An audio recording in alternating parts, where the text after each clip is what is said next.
Kampung Katong, geliat orang muda ciptakan ruang kreatif.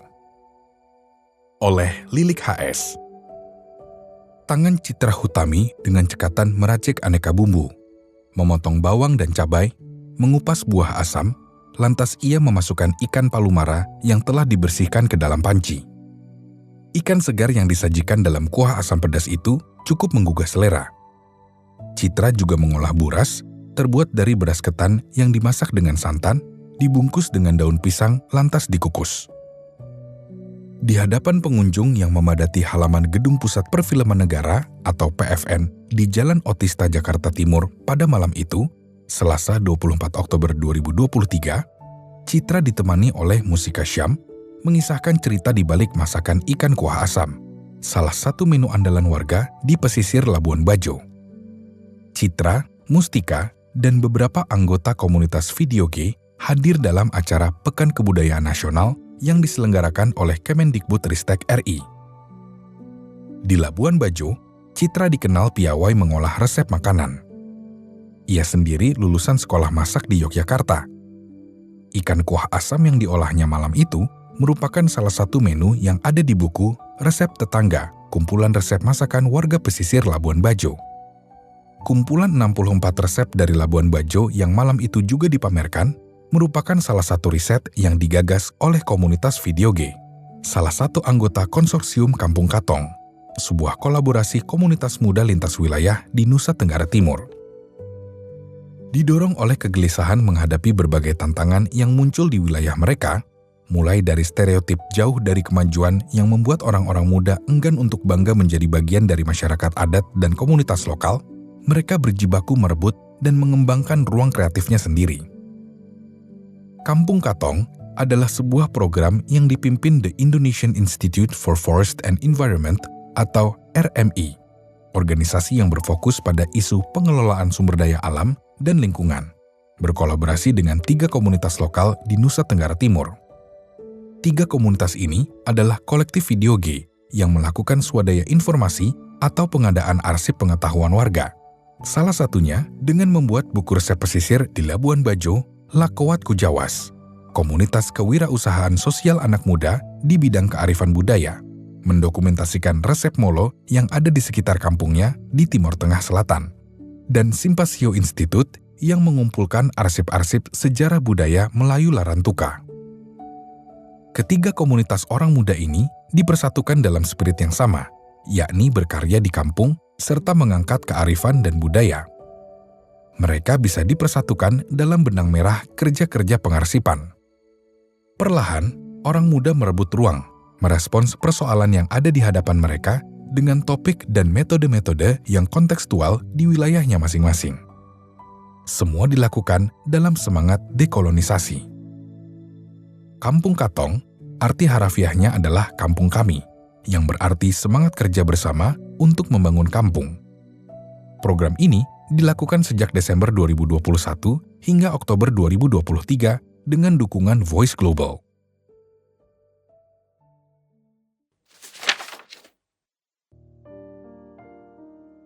Orang muda dan kerja pengarsipan. Aden Firman, koordinator kolektif video G atau Video G Arts and Society menjelaskan bahwa perjumpaan dengan komunitas Simpasio dan Lakowat Kujawas lantaran mereka sama-sama bergiat dalam kerja-kerja pengarsipan. Kami punya benang merah dalam kerja pengarsipan. Di video G, kami ingin merekam pengetahuan warga di Labuan Bajo. Semangatnya adalah yang penting didokumentasikan dulu. Ucapnya ditemui usai ia meluncurkan buku Resep Tetangga di halaman gedung PFN malam itu. Kolektif video G adalah komunitas anak muda di Labuan Bajo yang menginisiasi kerja-kerja pendokumentasian dengan pendekatan pada kerja-kerja multimedia. Multimedia sendiri kemudian tidak berhenti sebagai alat kerja, tapi sebagai praktik lintas disiplin dan sebagai ruang belajar orang muda. Video G mengajak orang muda di daerahnya untuk lebih mendekatkan mereka dengan kampung halamannya sendiri. Aden adalah salah satu pendiri kolektif video G. Ia mengungkapkan awal terbentuknya komunitas ini lantaran didorong atas kesadaran pada kondisi kampungnya Labuan Bajo, di mana ia dan kawan-kawan sesama orang muda Labuan Bajo tidak pernah membayangkan Labuan Bajo akan bertemu dengan serbuan pariwisata semasif kini. Setelah pulang dari perantauan, mereka kemudian membuat komunitas dalam bingkai kegiatan kesenian. Merekam Kampung Lama dipilih sebagai tajuk utama kegiatan komunitas video G dalam program ini. Mereka merekam dinamika pengetahuan warga berupa budaya, fenomena, riwayat kampung dan lingkungannya kini, upaya warga dan komunitasnya sekaligus persoalan-persoalan yang dihadapinya, aktivitas kesenian hingga gaya hidup, serta sesuatu yang berkembang diantaranya menjadi fokus dan inisiatif orang muda tersebut. Semula, kami ingin merekam cerita warga yang rasanya bisa jadi sumber inspirasi teman-teman dalam praktik alih wahana pengetahuan lokal jadi bentuk-bentuk yang lebih inovatif. Sembari berjalan, yang paling mungkin adalah praktik pengarsipan makanan. Karena ada teman kita, Citra, yang gemar memasak. Ia juga sekolah chef. Akhirnya, bagaimana kalau itu kita pindahkan keluar dapur dalam kerja-kerja pengarsipan? Ujar Aden. Sebagai daerah yang tumbuh atas keberagaman latar belakang suku dan etnis, mereka termotivasi untuk mengarsipkan berbagai cerita unik seputar makanan di pesisir Labuan Bajo. Labuan Bajo memang tempat persinggahan masyarakat yang berasal dari berbagai wilayah dan membawa khasanah kulinernya masing-masing. Namun tidak tersedia arsip mengenai kuliner kampung halaman. Akhirnya, datangnya ragam kuliner dari luar Labuan Bajo tanpa disadari semakin menggeser keberadaan kuliner lokal di daerah pariwisata ini. Citra, melalui kolektif video G, kemudian menjadi penggerak orang-orang muda dalam kegiatan pengarsipan resep tetangga. Anak-anak muda diajak untuk mencari, menggali pengetahuan seputar penganan lokal, hingga terkumpul sebanyak 62 resep makanan yang akhirnya menjadi sebuah buku. Aden menyebut bahwa awalnya mereka belum percaya diri bicara pengarsipan. Semangatnya kami ingin bikin karya. Kami ingin bikin sesuatu di kampung kami terkait kesenian. Rasanya dia jadi kehilangan konteks ketika tidak membicarakan hal-hal di seputar kami. Lalu kami ternyata membutuhkan kerja-kerja dokumentasi, apalagi tidak ada pengarsipan oleh daerah, atau arsipnya sulit sekali kita dapat, tambahnya. Hal tersebut menemukan jawab ketika mereka menerjemahkan program Kampung Katong. Program ini disebutnya mempertegas kerja pengarsipan yang sejak lama dilakukan oleh video G. Kerja pengarsipan yang sama juga dilakukan oleh Simpasio Institute, sebuah lembaga arsip dan kajian sosial budaya Flores Timur, Nusa Tenggara Timur, salah satu anggota konsorsium Kampung Katong. Magdalena Oa Eda Tukan, akrab dipanggil Eda, adalah salah satu pengelola Simpasio Institute. Ia menyebut bahwa Simpasio Institute mengajak orang muda menampilkan, mendukung orang muda yang punya semangat pulang kampung dalam bentuk kerja-kerja pengarsipan. Terlahir dengan keluarga pendidik yang kuat dengan budaya literasi, Eda menjadi cinta akan sejarah dan budaya.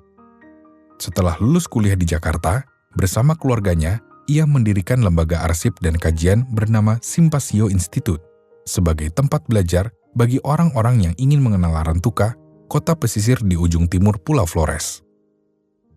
Bekerja secara kolaborasi dalam program Kampung Katong ini merupakan hal pertama bagi ketiganya. Eda menyebutkan Kampung Katong sebuah singkatan dari dialek Nusa Tenggara Timur, yaitu Kamipung Manekat Papada Kampong Tanga, yang berarti semangat kerja bersama untuk membangun kampung. Nama Kampung Katong secara resmi dipakai dalam kick-off meeting program pada 19-24 November 2021 di Bogor, Jawa Barat. Setelah sebelumnya hanya bertemu secara daring, pada acara tersebut mereka bertemu tatap muka. Di Larantuka, Simpasio menyaksikan bahwa generasi muda minim pemahaman dan kesadaran tentang sejarah dan budaya daerahnya sendiri. Persoalan ini timbul lantaran pendokumentasian yang sangat terbatas. Sangat sulit untuk menemukan arsip-arsip fisik tentang sejarah dan budaya Larantuka. Eda menyebutkan, mereka kemudian menggagas lingkar belajar, yang dengan menggunakan metode wawancara dan studi pustaka, mereka menggali dan mendokumentasikan sejarah dan kebudayaan masyarakat Nagi Larantuka seperti tenun ikat waibalun, pengobatan tradisional, tari dan musik tradisional, sejarah kampung, serta pangan lokal. Pengetahuan warga tentang kekayaan budaya masyarakat Melayu Nagi Larantuka lainnya pun dihimpun. Hasil pendokumentasian ini didiskusikan dan diolah bersama sebagai bagian dari rangkaian reproduksi pengetahuan lokal dengan harapan pengetahuan lintas generasi tetap terjaga, ucap Eda. Antonia Humiliata Tukan, salah satu pegiat Simpasio Institute, menambahkan bahwa sejarah larantuka motif kain tenun jarang diketahui oleh anak muda. Makanya kami perlu riset seperti ini, untuk ke depan ada informasi agar tidak hilang. Apalagi penenun sudah tua. Orang tua kuliahkan anak muda dari jualan tenun, tapi anak-anaknya tidak tahu tentang tenun, tambah Oni panggilan karibnya. Ia sendiri bergabung di Simpasio Institute lantaran tertarik dengan riset-riset yang dikembangkan. Kearifan lokal adalah bagian dari identitas kita sendiri di Flores Timur. Kalau anak muda tidak mencintai, bagaimana dia bisa menemukan identitas dirinya? Ini hal yang harus kita banggakan, tambahnya. Ia menyebut pelibatan lintas generasi dengan melibatkan orang tua dan tokoh-tokoh adat ini juga penting. Lingkar belajar ini menjadi jantung dari kegiatan di Simpasio, ujar Eda. Ia menyebut bahwa lingkar belajar sudah ada sejak 2018 dan makin intens dengan adanya Kampung Katong. Pada Juli 2022, Simpasio Institute mengadakan pameran arsip 1 yang dihelat di Larantuka, bertujuan untuk memperkenalkan kearifan lokal dan hasil riset anak muda. Acara yang digelar selama 3 hari itu dihadiri sekitar 1.000 orang. Eda menyebut pameran itu berbuah manis. Terbangun dialog antara Simpasio dan orang arsip yang punya arsip di Larantuka. Kami juga mengundang sekolah untuk anak-anak datang dan mengajak mereka ikut riset terkait cerita kampung, tambahnya. Sukses, pada September 2023, Simpasio menggelar pameran 2 yang diberi nama Rupanagi. Aden menjelaskan, Labuan Bajo memang tempat persinggahan masyarakat yang berasal dari berbagai wilayah dan membawa khasanah kulinernya masing-masing. Namun, tidak tersedia arsip mengenai kuliner kampung halaman. Akhirnya, datangnya ragam kuliner dari luar Labuan Bajo tanpa disadari semakin menggeser keberadaan kuliner lokal di daerah pariwisata ini. Atau justru secara bersamaan juga memperkaya keberadaan kulinernya dalam keberagaman suku di pesisir Labuan Bajo yang disebutkan dalam buku sebagai upaya membaca keberagaman lewat makanan atau yang kita sebut sebagai bentuk akulturasi di salah satu wilayah pesisir barat Flores, Manggarai Barat, tambahnya. Hal inilah yang mendorong kolektif Video G mendokumentasikan resep warga pesisir Labuan Bajo yang kemudian diproduksi menjadi buku resep berjudul Resep Tetangga. Buku ini dibuat untuk mengenal identitas kuliner di Labuan Bajo dan juga semacam pemantik bagi kami untuk mengembangkan serangkaian program yang kami namai Dapur Pecah. Ini menjadi unit usaha dan wadah kolektif untuk belajar berbagai kreasi menu yang tidak meninggalkan resep asli dengan disertai beberapa narasi di baliknya, jelas Aden. Setelah mempelajari beberapa resep, mereka juga melakukan telusur musim. Riset kecil-kecilan tentang kondisi alam dan musim apa saja yang sedang dirayakan warga di bulan dan waktu mendatang. Adapun telusur musim yang sedang dikerjakan saat ini adalah mengenai musim asam yang ada di Labuan Bajo. Melalui telusur musim dan uji coba produksi telusur rasa, Video G menghasilkan produk kreatif dengan cerita warga di balik makanan yang bernilai ekonomi. Proses riset juga membangun komunikasi yang begitu dekat dengan warga lain. Anggota kolektif Video G mengamati musim dengan berjalan kaki melewati hutan kota, pemukiman warga, gang sempit, hingga melakukan perhitungan sepanjang apa musim asam akan dirayakan warga pesisir di Labuan Bajo. Narasi tentang pangan lokal juga dikembangkan oleh komunitas Lakoat Kujawas di desa Taiftop, Molo, yang terletak di Pegunungan Mutis, Timur Tengah Selatan. Bermula dari sebuah perpustakaan, Lakoat Kujawas lahir pada Juni 2016 atas inisiasi Diki Senda. Komunitas ini mengajak orang muda Molo untuk tidak sekedar bangga dengan kekayaan alam dan budayanya, tapi juga terlibat dalam usaha mengelola dan memanfaatkan semua potensi di seputarnya.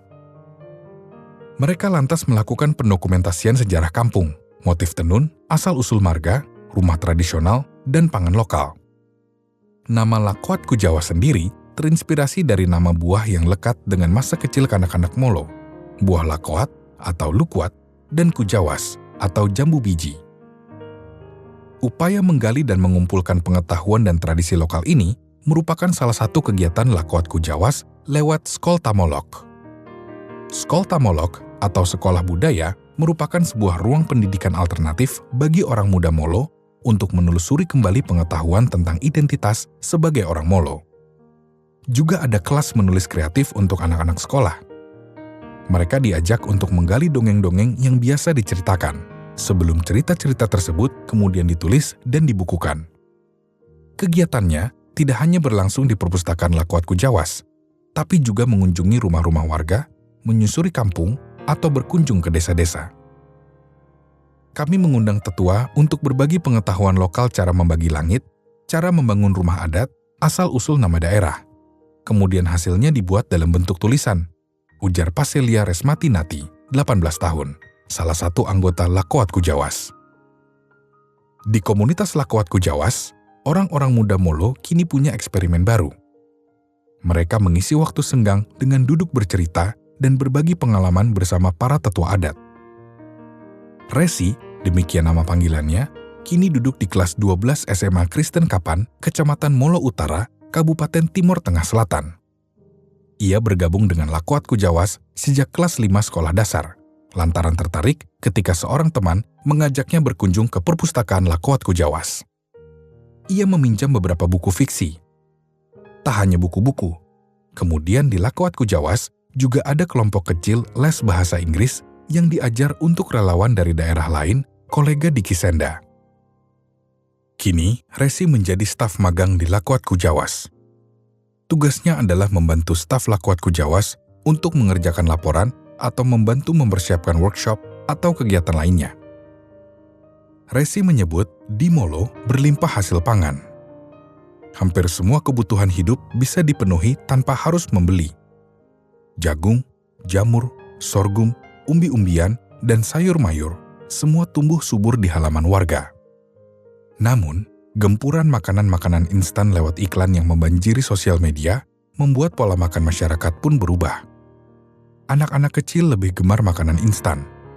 Padahal, pangan lokal juga adalah cerminan identitas suatu daerah.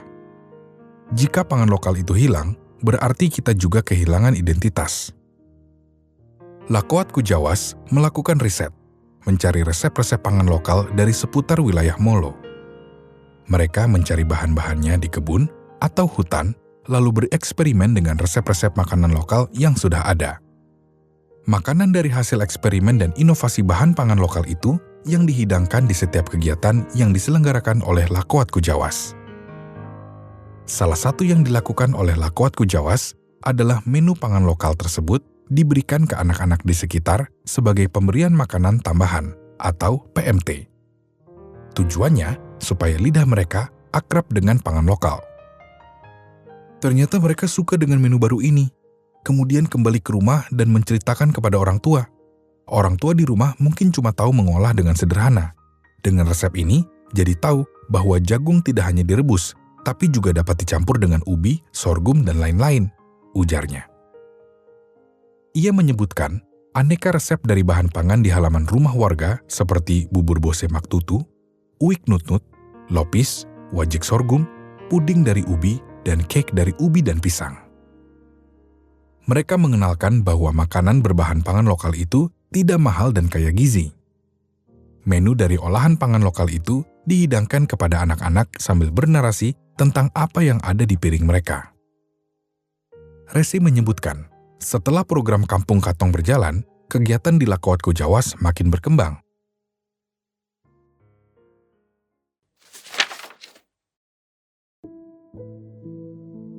Suara dari timur makin terdengar. Berproses selama hampir 2 tahun dalam konsorsium Kampung Katong membawa proses kreatif bagi ketiga komunitas orang muda ini. Eda menyebut, secara internal, program ini telah meningkatkan kapasitas mereka. Orang-orang muda yang tergabung di Simpasio mendapat ruang berekspresi melalui program ini. Kami juga mendapatkan pengalaman terkait pengelolaan dan manajemen organisasi, manajemen administrasi, dan cara mengorganisir program agar dapat terlaksana dan mencapai tujuan yang diinginkan. Dengan adanya Kampung Katong ini juga, kapasitas riset juga makin meningkat. ucapnya. Program ini juga telah membuat orang muda Larantuka makin dekat dengan sejarah dan budaya daerahnya. Dari Lakoat Kujawas, Resi menyebut adanya pelatihan kepemimpinan yang diselenggarakan oleh program Kampung Katong membantu menguatkan kemampuan manajerial mereka di komunitas. Resi mengikuti pelatihan kepemimpinan yang diselenggarakan di Labuan Bajo pada Mei 2023. Hal serupa juga dirasakan oleh Aden. Ia menyebut dengan program ini, mereka juga banyak belajar dari pengelolaan keuangan dan program. Yang semula kami punya ide banyak, tapi belum terukur karena kami belum ada instrumen untuk mengukur. Maka adanya RMI dan program ini membantu itu, ujar Aden. Ia menambahkan bagaimana program selama ini semakin mendekatkan mereka. Kerja-kerja komunitas ini seperti kerja pertetanggaan. Yang semula Labuan Bajo, Larantuka, dan Molo itu rasanya jauh, ternyata tidak jauh karena gagasan kami sangat dekat. Gagasan itu sangat bisa kita kembangkan. Program Voice memberi tenaga, membuat kami semakin intens dan kita bisa membahas lebih banyak lagi. Ini menjadi ruang untuk saling belajar antara kami, baik dengan Simpasio dan Lakoat, memberi ruang untuk saling memperkuat. Program ini memberikan stimulus itu, ujarnya. Terkait dengan kerja berjaringan, hal ini juga diakui oleh Simpasio, Video G, maupun Lakoat Kujawas. Adanya program membuat jaringan mereka semakin luas. Pintu kesempatan untuk berkolaborasi dengan komunitas-komunitas lain, baik lokal maupun nasional, kemudian menjadi semakin terbuka. Di Kampung Katong, semua kegiatan kami jadi bagian kerja bersama. Modal pertemanan di NTT sudah ada, tapi makin luas, dan program Voice membantu untuk makin dekat. Program ini juga mempercepat. Kalau tidak ada itu, mungkin kami tak bisa bikin acara festival karena biayanya mahal, ujar Aden. Eda merasakan dampak dari kerja-kerja pengarsipan Simpasio yang semakin dikenal masyarakat. Dalam pameran arsip kemarin, dari pemerintah kabupaten hadir dan memberi apresiasi. Simpasio menjadi rujukan untuk kerja pengarsipan di level komunitas. Pemerintah daerah juga memfasilitasi dengan kami bisa memanfaatkan bangunan yang tidak terpakai untuk pameran, kata Eda. Kerja-kerja riset yang telah dilakukan oleh Simpasio sejak 2018 hingga kini terus berjalan dan semakin diperkuat dengan konsorsium Kampung Katong. Sebelum ada Kampung Katong, intensitas kegiatan Simpasio tidak setiap bulan. Dengan dukungan dari program ini, maka pertemuan menjadi intens dan rutin. Bentuk kegiatan pun makin beragam, jelas Eda. Ia juga menambahkan bahwa jika selama ini Simpasio fokus pada pendokumentasian dalam penulisan, dokumentasi foto dan video yang masih sederhana, setelah adanya program, kualitas produk menjadi semakin baik. Sehingga kami bisa bikin pameran arsip dengan baik, tambahnya. Sementara itu, bagi Lakoat Kujawas, kini anak muda Molo bisa mengenali dan mendapatkan kembali pengetahuan adat. Dengan melakukan kunjungan-kunjungan tersebut, generasi muda Molo jadi lebih mengetahui asal-usul dan seluk-beluk setiap marga, beserta identitas dan ketetapan adatnya. Pengetahuan menarik juga mereka temukan selama proses wawancara dengan orang-orang tua dan para tetua adat, ujar Resi. Resi menyatakan bahwa setelah bergabung, ia lebih berani dan percaya diri untuk mengenalkan kepada orang luar. Tidak merasa minder dengan apa yang kita punya. Kita bisa memperkenalkan dengan berani tentang dan identitas kita, tambahnya. Aden menyebut, waktu selama 2 tahun tentu tak memberikan ruang banyak untuk beragam eksperimentasi. Tapi hal tersebut memberinya modal untuk terus bergerak. Kerja kami tidak banyak yang melakukan di Labuan Bajo, juga di NTT. Sehingga kami memandang ini tak cukup sekali kami bikin. Harus berkali-kali. Kegiatan seperti festival harus terus-menerus dikerjakan. Ada atau tidak ada donor, kami akan bikin. Modalitasnya sudah ada. Kini kerja membangun partisipasi warga, ujar Aden. Paling tidak, program Voice membantu kita lebih bertenaga untuk memperluas kerja-kerja di komunitas. Bagaimana mereproduksi pengetahuan baru. Kami juga bisa belajar untuk menyusun program itu dalam konteks kami. Kami percaya bahwa produk-produk pengetahuan bisa diciptakan dan disebarluaskan, tambahnya. Eda mengakui salah satu yang menarik dari kerja-kerja Kampung Katong adalah mereka dapat bekerja dan bereksperimen tanpa harus menanggalkan warna dan kekhasan masing-masing. justru makin memperkuat dengan proses belajar dan bekerja bersama. Ketiga komunitas ini menutup rangkaian program dengan mengadakan festival di daerah masing-masing. Pada 5-7 Oktober 2023, digelar Festival Kampung Katong di Gua Batu Cermin, Labuan Bajo. Festival ini merupakan puncak dari program konsorsium Kampung Katong. Hasil pengarsipan yang dilakukan orang muda secara swadaya juga ditampilkan dalam bentuk buku seperti Surat-surat dari Molo, Lakoat Kujawas, Rekam Kampung Lama, Kolektif Video G, dan Rupa Nagi, Simpasio Institute. Kekayaan pangan lokal yang didalami pegiat komunitas juga disajikan untuk mengenalkan pangan yang dikhawatirkan makin tidak dikenali generasi kini. Aden menyebut, Festival Kampung Katong ini adalah legasi yang ditinggalkan oleh program ini. Festival ini kami pandang sebagai perayaan metode kerja bersama Kampung Katong. Kami bisa terhubung dengan banyak komunitas, teman-teman bisa bergerak bersama. Pesta kampung ini sebagai pilot project yang bisa dikembangkan. Dulu kami ingin bikin festival, tapi tidak pernah kesampaian. Voice membuatnya jadi mungkin, ujar Aden.